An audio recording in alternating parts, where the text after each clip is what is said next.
Buenas tardes a todos. Bueno, tenemos una nueva clase de operador en adicciones.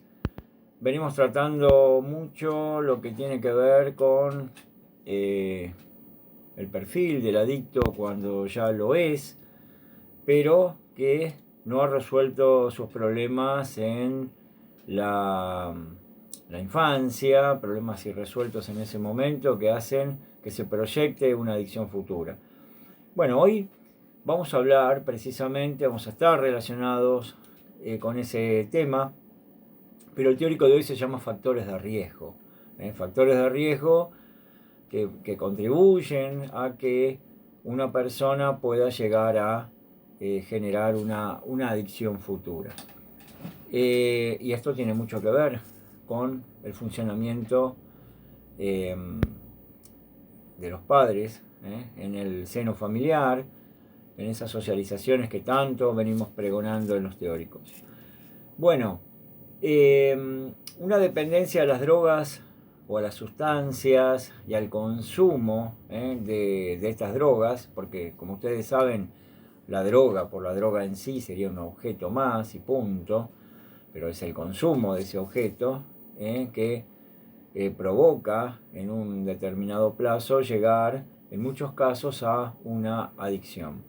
Bueno, esa dependencia al consumo de sustancias, a las drogas, encubre y delata una dependencia afectiva infantil no superada, ¿sí? Cuando hay problemas irresueltos, en esa infancia se provoca, esto se va encubriendo durante toda esa infancia, pero se delata obviamente cuando después tiende a repetirse en diferentes acciones de parte de esa persona que asume esa adicción. En forma indefinida, como una modalidad de expresión continua, donde está la omnipotencia, la soberbia, en cierta forma la manipulación que ejerce esa persona adicta a las sustancias en este caso. Y lo que genera, bueno, es como reclamo, desafío hacia esos progenitores o hacia quienes tuvieron la responsabilidad de generar una buena socialización, el afecto que correspondía, darle lo que correspondía a esos niños, en todo caso, un amor, un cariño, valores. Bueno, ellos sienten que fueron realmente, en todo caso, si no desamparados, que los hay en muchos casos, al menos no tenidos en cuenta en esos momentos tan importantes como lo son los momentos de la infancia. Entonces, hay un reclamo, un desafío y hasta una venganza. Son muy vengativos en ese futuro, donde se señala con el dedo a la persona, vos no me diste tal cosa. Inclusive se habla mucho de que, bueno, que yo sea así es producto de que vos no me pusiste los límites cuando yo hubiera necesitado un no. Ya después cuando pueden expresar en palabras, ¿no? Lo dicen. Y tiene mucho de verdad esto, ¿sí?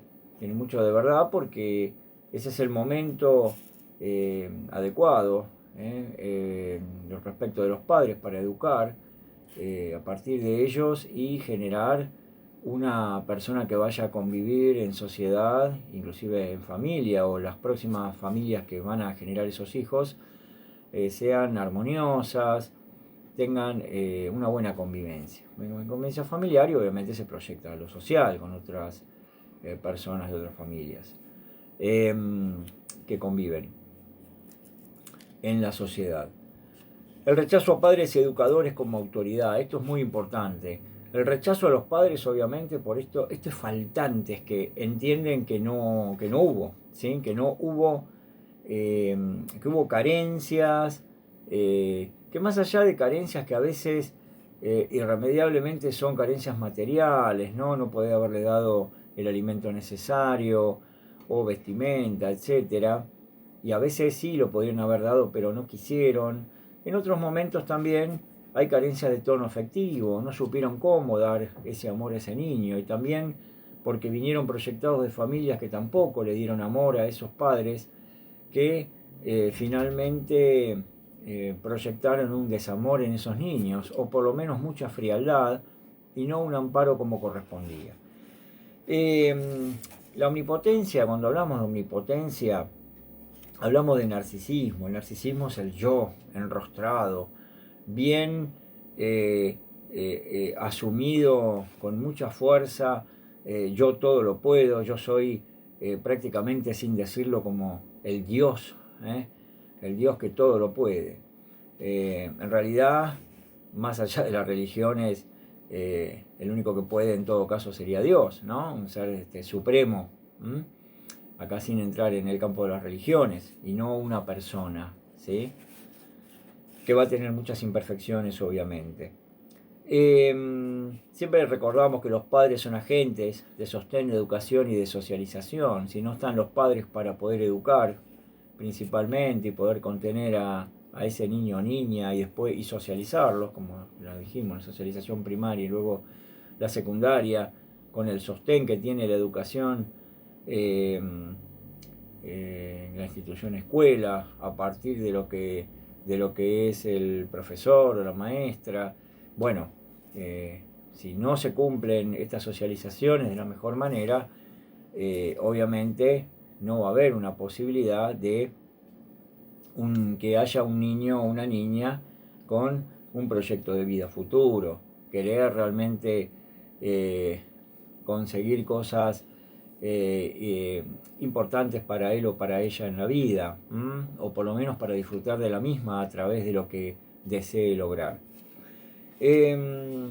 Obviamente que ese narcisismo provoca grandes trastornos de conducta, ¿sí? Comportamientos muy complicados, siempre proclives en el futuro, en la adolescencia sobre todo, a sumarse a bandas, ¿no? A sumarse a barra bravas.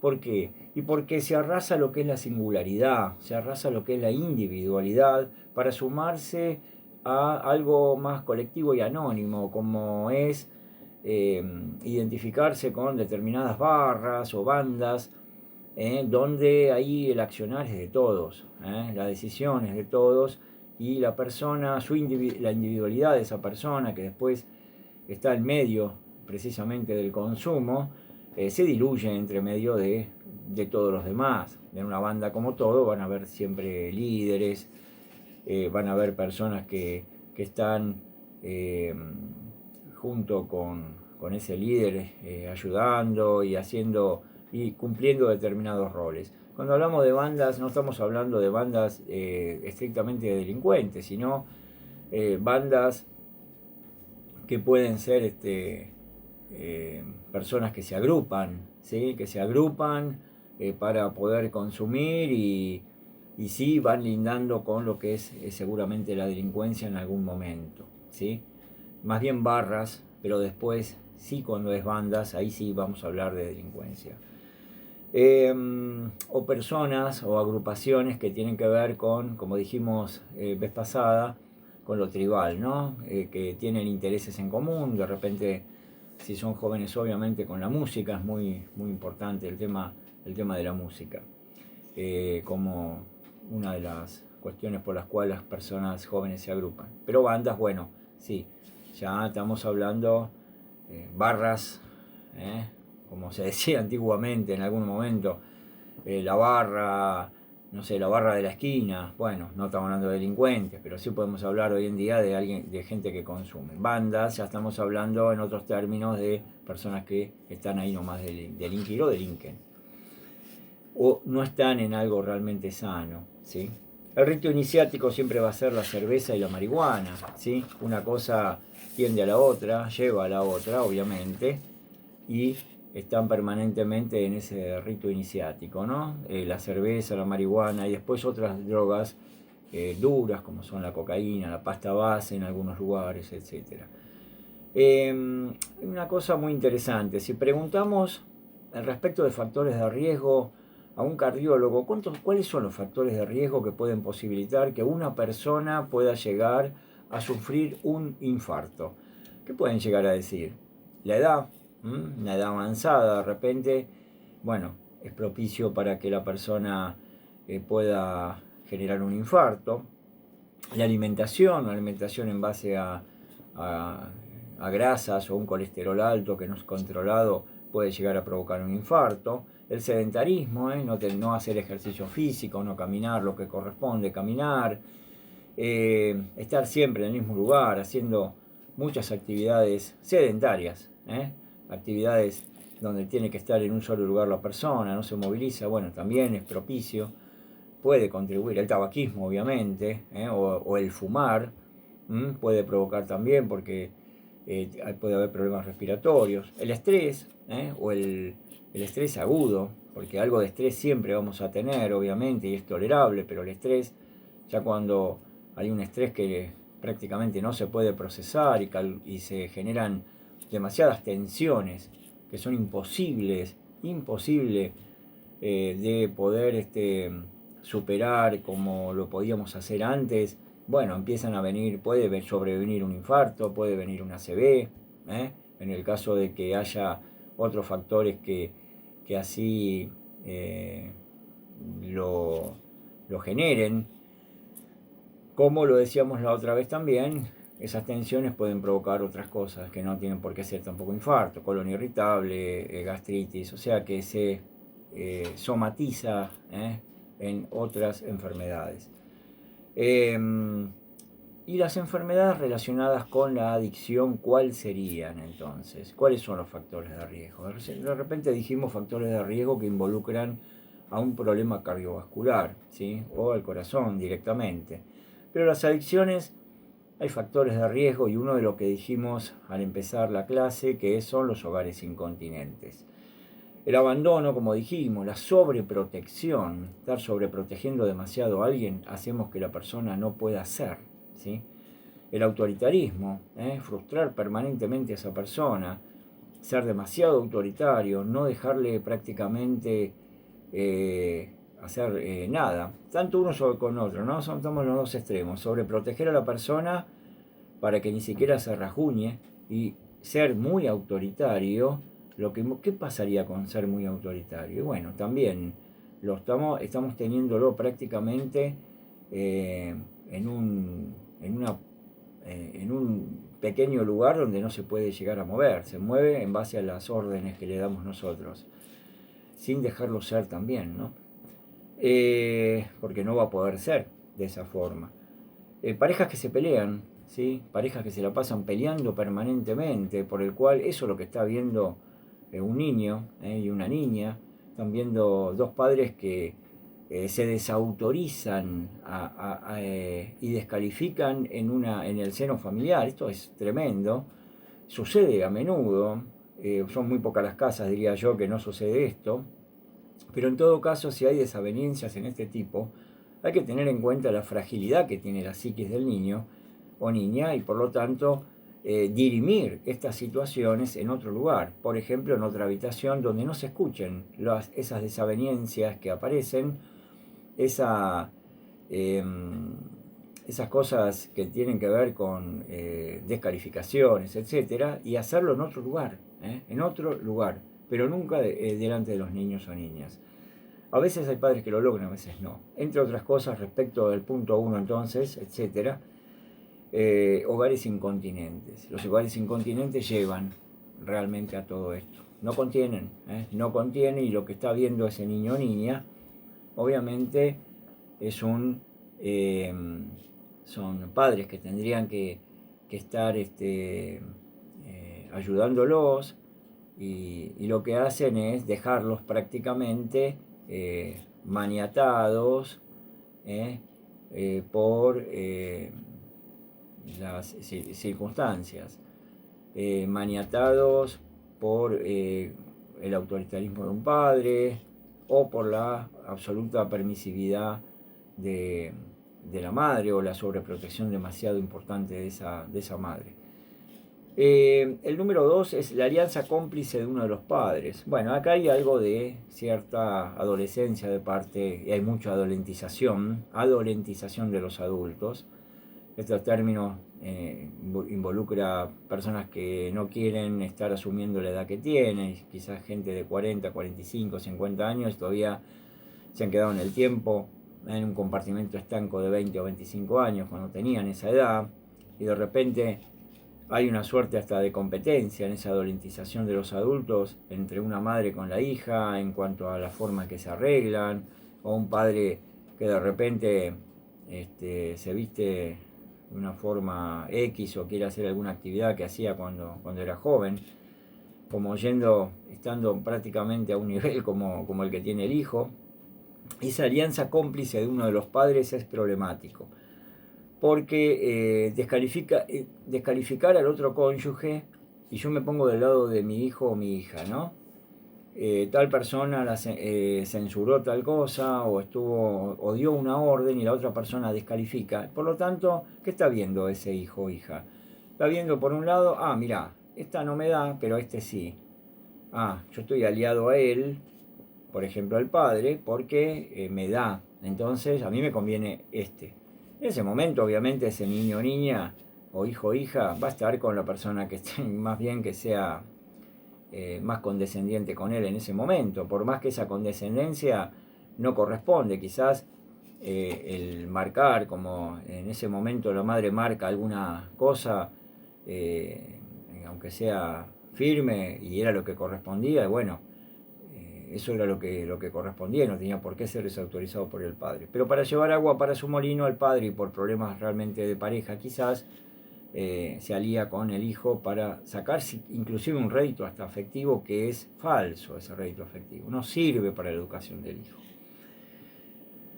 Bueno, de la sobreprotección a la expulsión, según el hijo cumpla o no con expectativas. La sobreprotección es, como dijimos recién, es mala porque no deja ser, ¿sí?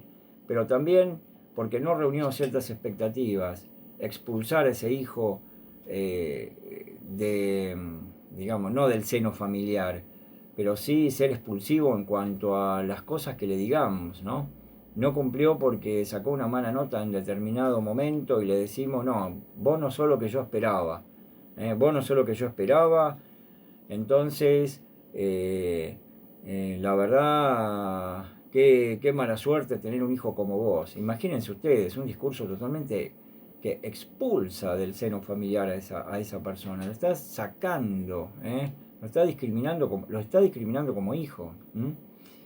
Y eso es muy horrible, es horrible. La sobreprotección también generar que sacó una buena nota y decir y seguir sobreprotegiéndolo, vos sos el mejor del mundo, todo lo que hago lo hago por vos y seguí así porque sos la persona ideal para que yo creí siempre que, que iba a tener en mi vida, y desde que estabas en la panza ibas a ser así y yo sabía que ibas a reunir esa condición. Tampoco, no sirve para nada, porque ahí estamos agigantando que un ego importante en ese niño o niña, que después se cree inclusive que es superior al resto, ¿sí? Y pierde totalmente los estribos y obviamente la humildad. La distancia física, afectiva y de comunicación con sus hijos.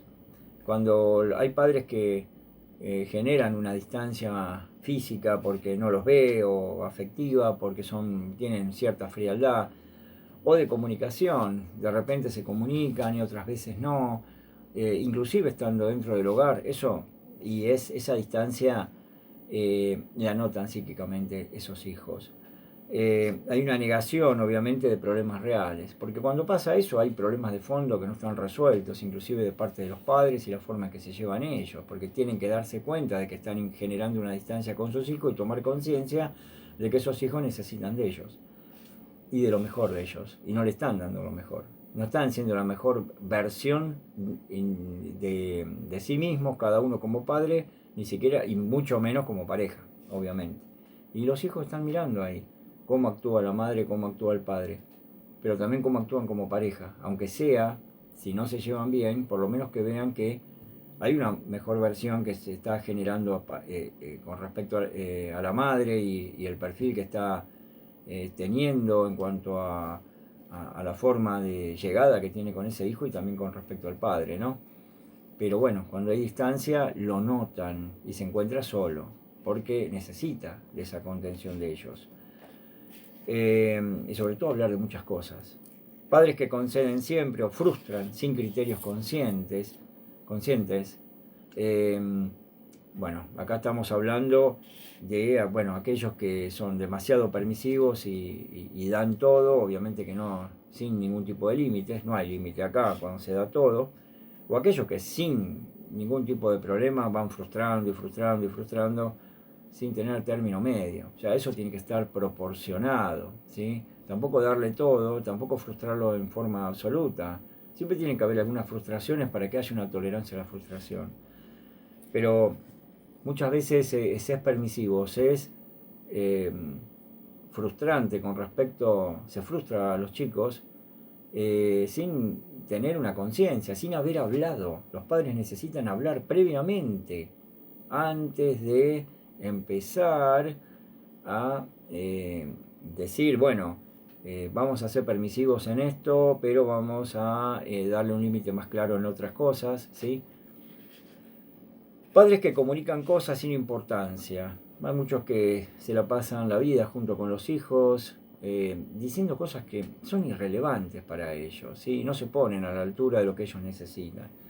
Y ocultan muchas cosas que los chicos también saben, secretos familiares, adopciones, abortos, u otros temas que son esenciales y que quedan ahí en compartimentos estancos, ¿sí? De eso no se habla. No, de eso sí se habla. Necesitan hablar de las cosas, ¿sí? Siempre a un nivel de un respeto importante, pero se necesita hablar, ¿sí? Otras situaciones mucho más interesantes son las situaciones de duelo. El duelo a veces está bien llevado, a veces se necesita un terapeuta para que el duelo no se vuelva patológico, como le sucede a los adultos. Pero los niños también necesitan elaborar un duelo. Y un duelo no es solamente cuando muere un abuelo, cuando muere inclusive, puede ser un padre, un hermano, etc. Sino cuando puede haber una separación de cónyuges, y esto repercute. Si no tomamos en cuenta de que va a repercutir, y qué es lo que pueda pasar en la psiquis de ese niño o niña, somos irresponsables como padres. Una mudanza cambia de barrio, cambia de vecinos, cambia de otros pares, niños o niñas, por el cual después seguramente van a ir a jugar. Quizá cambia también la escuela, aparecen otros actores sociales en cuanto a otros niños y niñas por el cual van a estar vinculándose con este hijo. Entonces hay que tener muy en cuenta eso. Y muchas veces no se elabora eso y van quedando cosas en el tiempo que después estallan en el futuro. ¿Sí? Son cosas irresueltas. Los duelos tienen que estar bien elaborados. ¿Sí? Si no lo podemos hacer nosotros como padres, en cuanto a lo que vamos viendo de ese niño o niña que va mitigando ese dolor por algo que perdió, sí vamos a tratar de que lo haga un terapeuta. No lo podemos nosotros, o vemos que se escapa la situación, se va de madre en cuanto a lo que nosotros proponemos para sacar adelante a nuestro hijo. Bueno, un terapeuta es importante eh, que esté a cargo, porque hay algo que siempre se dice, no, a los terapeutas van los locos. El 2020 no se puede hablar de esa forma. El terapeuta va las personas que tienen cosas para resolver, ¿sí? El terapeuta resuelve, el terapeuta ayuda y acompaña a resolver problemas que necesitamos que sean resueltos, ¿sí? Los malos modelos de los padres. Un padre que de repente se emborracha, consume sustancias todos los días, el hijo lo ve que está drogado, la madre que está ebria, etc. O trae personas a la casa, y también están en fiestas donde hay cosas que son inapropiadas. Bueno, estas cosas hay que tener totalmente en cuenta, ¿sí? Es un mal modelo que están brindando los padres. Y esto también propicia de que puede ser un factor de riesgo para esa futura adicción, porque estamos hablando de todos los factores de riesgo. Hijos únicos, sobreprotegidos y aislados de sus pares. Por lo general los hijos únicos se los sobreprotege.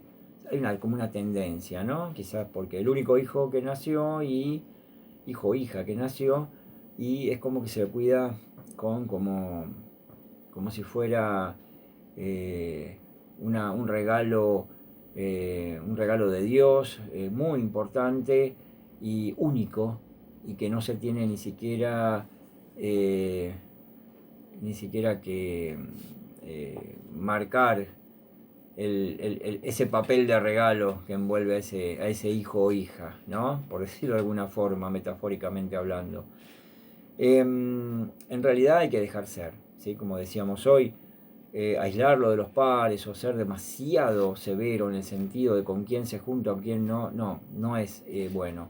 Una cosa es supervisar, otra cosa es dejar ser a la persona para que eh, se nutra de otras personas que quizá venga con cosas que también le van a estimular para bien.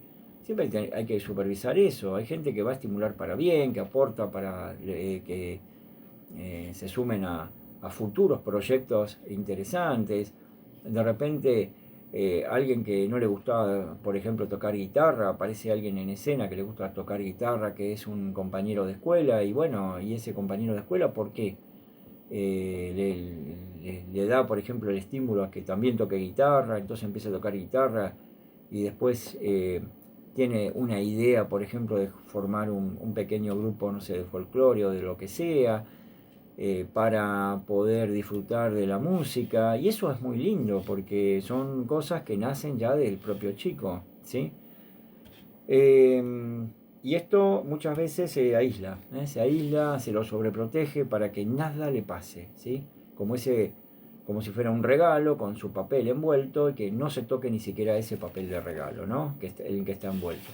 Bueno, hay que desprenderse un poco, porque en un momento dado la persona necesita desprenderse en la vida de sus progenitores, ¿sí?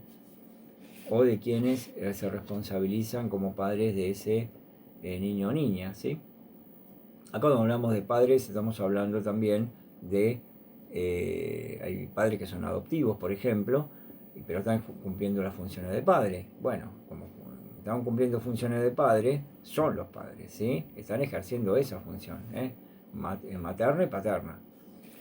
El modelo consumista, bueno, el modelo consumista, el consumo por el consumo mismo que puedan brindar precisamente los padres, ¿no? Una vida que puede llegar a tener en cuenta como directamente tener que, no el consumo de drogas en este caso, el consumo de cualquier cosa, que la vida pasa por un consumo tanto de internet como de, no sé, de cualquier cosa que ustedes entiendan que se consume en la sociedad. Bueno, hay padres que son muy materialistas en cuanto al consumo y todo pasa por tener y no por ser. Y precisamente se une a este otro punto que es el exitismo, familias que empujan a sus hijos a que lo que importa es el dinero, el prestigio social, lo que importa es el triunfo a toda costa, ¿sí? Entonces ese hijo, ¿qué es lo que pasa? Se encuentra en un momento dado soportando presiones de parte de los padres porque necesitan ser exitosos, porque los padres quieren que sea exitoso, inclusive con actividades que no quieren realizar. Quizá alguien no quiso ser jugador de tenis, pero lo pusieron a ser jugador de tenis porque iba a haber prestigio social, podía ser económicamente, iba a estar bien, o aquel que quiere, por ejemplo, no le interesa la medicina y como el padre es doctor, quiere que sea doctor también, cuando esa otra persona no le interesa la medicina, sino que le interesa las artes. Y puede decirle, pero ¿qué? ¿Vas a estar con las artes? Yo fui doctor, vos también tenés que serlo. No, esto es algo realmente feo. Acá eh, privilegiar el tener, ¿m? Y sobre todo por lo material y por el dinero, por sobre el ser, es muy complicado. Muchos hijos e hijas finalmente en esa disputa logran luchar y ser, ¿sí? Pero en ese momento tienen que luchar con ese exitismo de parte de los padres. O sea, generar ese exitismo no es bueno y es factor de riesgo en el futuro porque no se cumplen estas expectativas después de poder llegar a ser un consumidor también. ¿Por qué? Y porque se encuentran como culpables de que no cumplieron los deseos de los padres y los padres lo culpabilizan, no fuiste como nosotros queríamos que fueras. Es muy fea las conclusiones. Eh, Porque los seres humanos somos únicos e irrepetibles, más allá de nacer de un vientre materno, esa persona que nació es otra persona, ¿sí?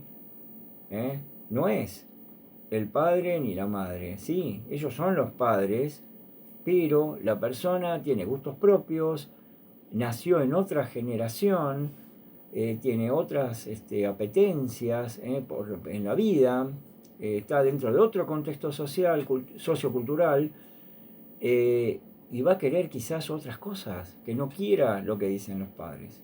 O sea, esto hay que tenerlo muy claro, porque genera esto, genera que después haya un consumo, lamentablemente, de sustancias, por ejemplo, como otros consumos.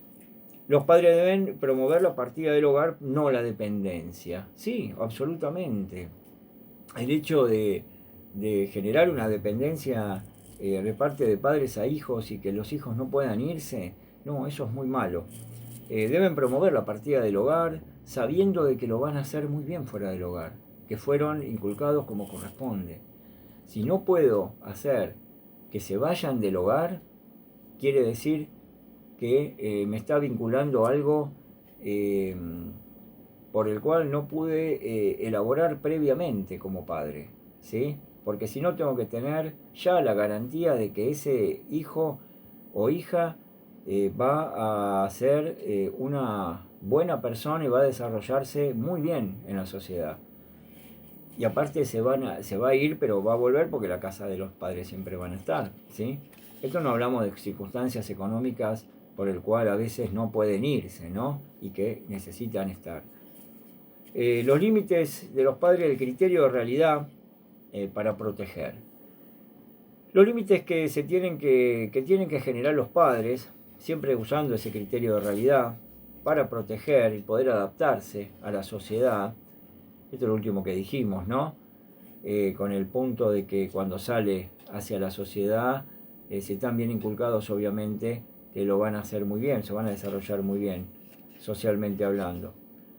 Y bueno, estos límites tienen que ser desalentar el consumo, ¿sí? Desalentar ese consumo por el consumo mismo, desaprobar los que generan un culto de las drogas, o sea, el consumo de las drogas y ese culto que se genera muchas veces hasta en la música. Hay músicas que directamente hacen un culto hacia lo que provoca las drogas, ¿sí?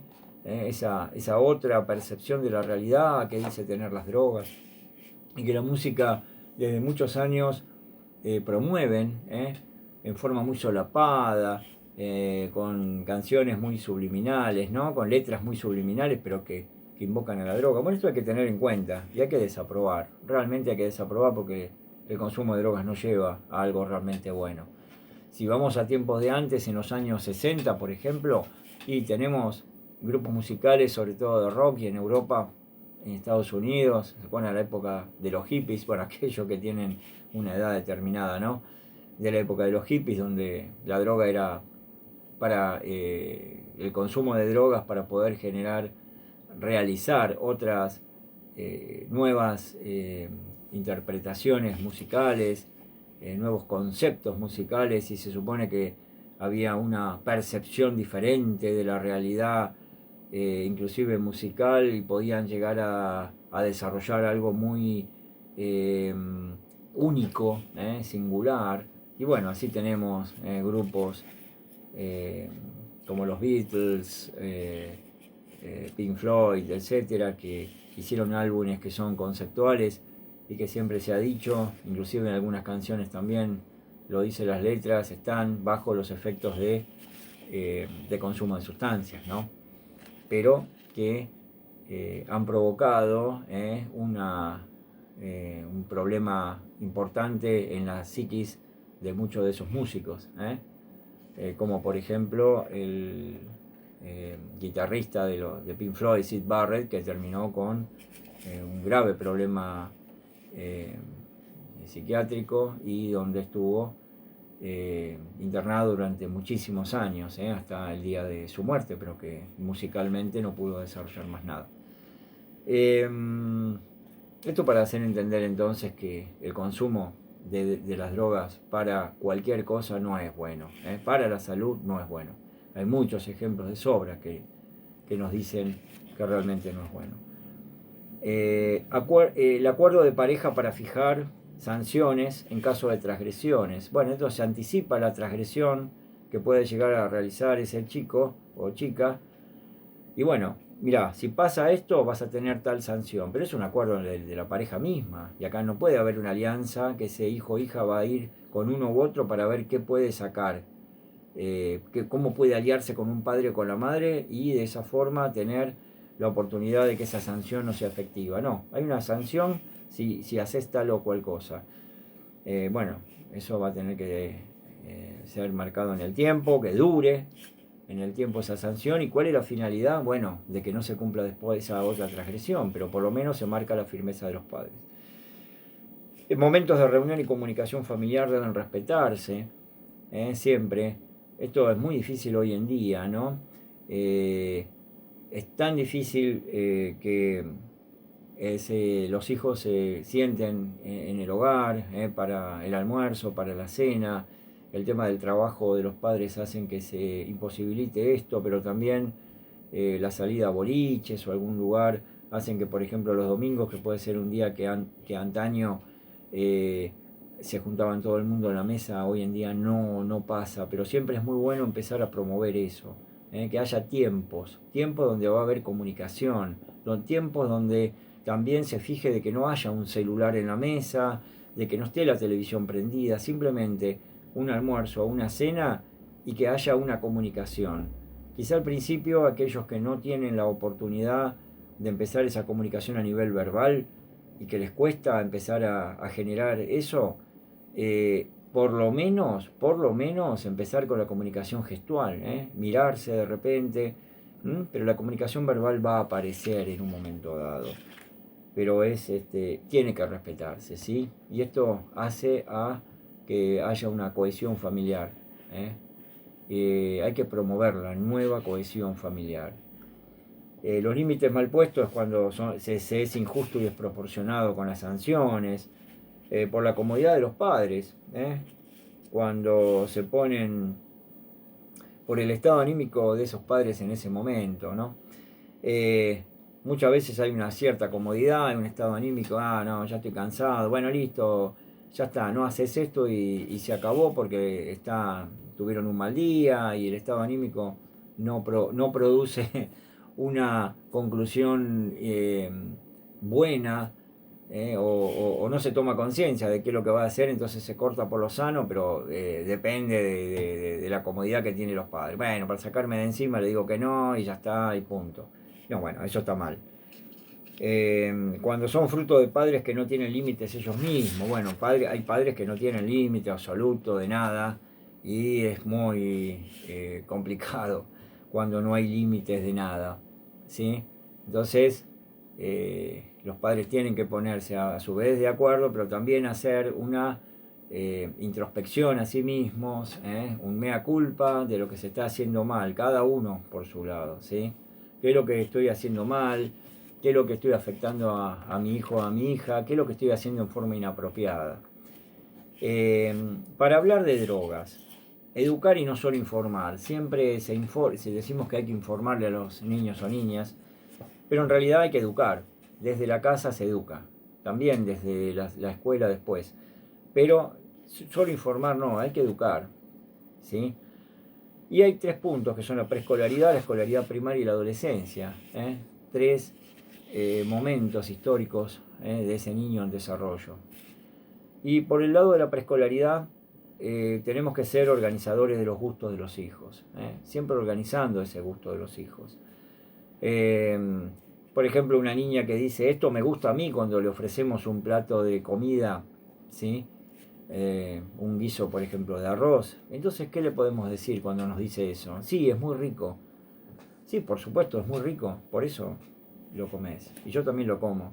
Bueno, esa es una frase realmente interesante. Esto, porque de esa forma integramos el tema de que, bueno, el menú este es este.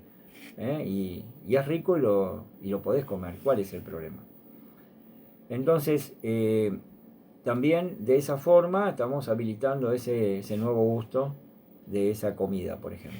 Enseñar valores muy firmes que tienen que ver no solo con los valores que tienen que ver con la moral, sino con respecto a lo saludable y lo que daña a la salud, ¿sí? Lo que es bueno y lo que es malo para la salud. Si sabemos que la clásica bebida cola no es muy buena, ¿no?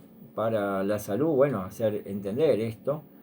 Ejemplo en cuanto a las prácticas, en la advertencia de los envases, de las lavandinas, de los detergentes, del ácido muriático, ya desde la preescolaridad, de chiquito, decir, mira, acá dice, esto es tóxico y quiere decir que esto es feo, es malo, no es bueno para la salud, para nosotros. Los padres, si ellos ven entonces que somos solidarios, honestos, sinceros, esto lo están viendo y equitativos, vamos a ser confiables. Y eso es lo que necesitan ellos, ver padres confiables. ¿En quién confiar?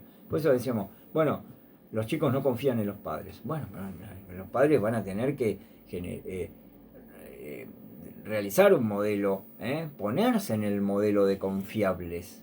Si no, así porque sí, mágicamente no van a parecer confiables. Es todo un ejercicio ser confiables, porque solamente con tener amor tampoco es ser confiable, ¿sí? Acá hay firmeza, acá hay un modelo al cual hay que brindar. Dejar de tomar decisiones y respetar sus gustos, ¿sí?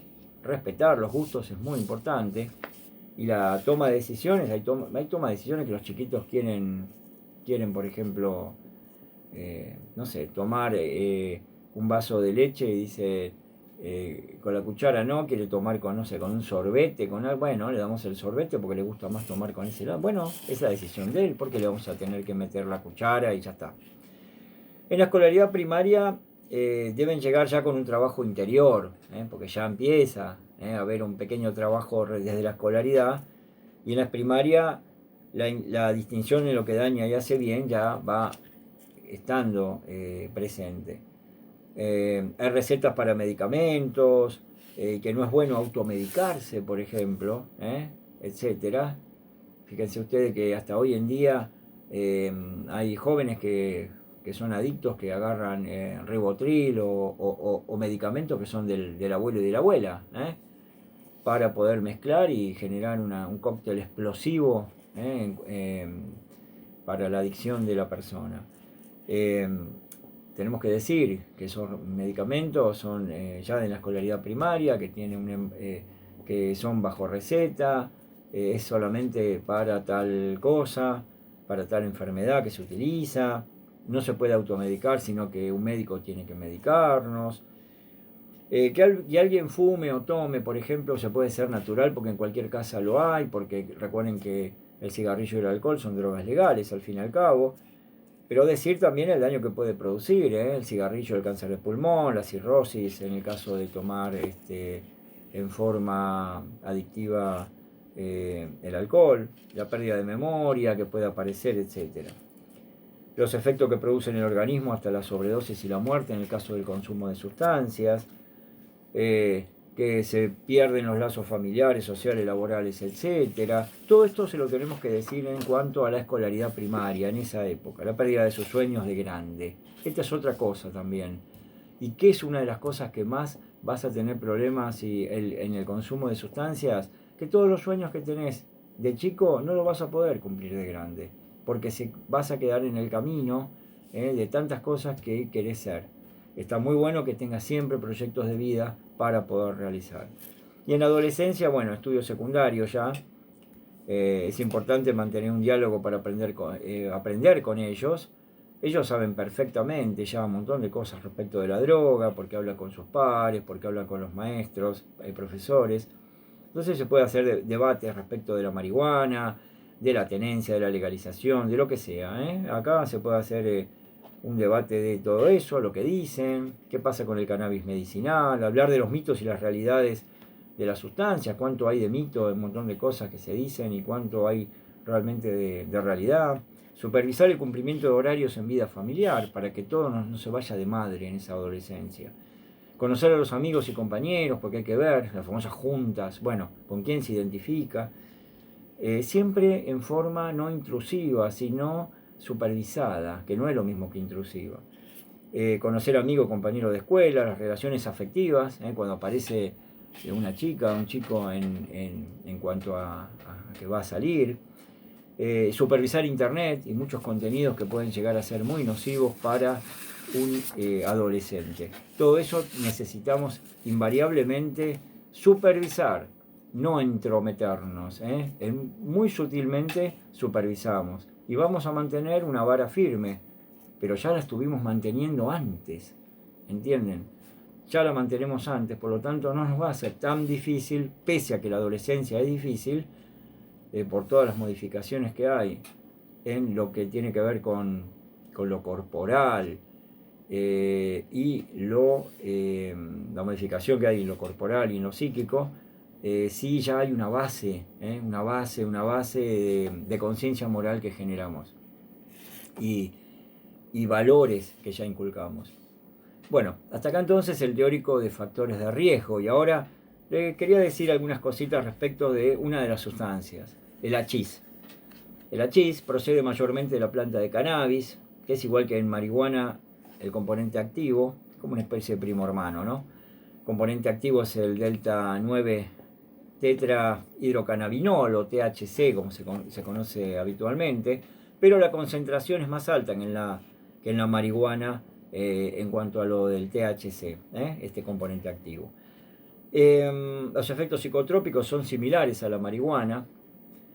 Los efectos a corto plazo, en algunos contextos, en cuanto a efectos positivos, la relajación, que pasa también, recuerden, en la marihuana, las emociones son más vivas, se oyen mejor, se ven con más nitidez, tienen como una sensación de felicidad mayor, el tiempo parece que pasara más lento, hay pasividad, mucha mayor sociabilidad y menos miedo.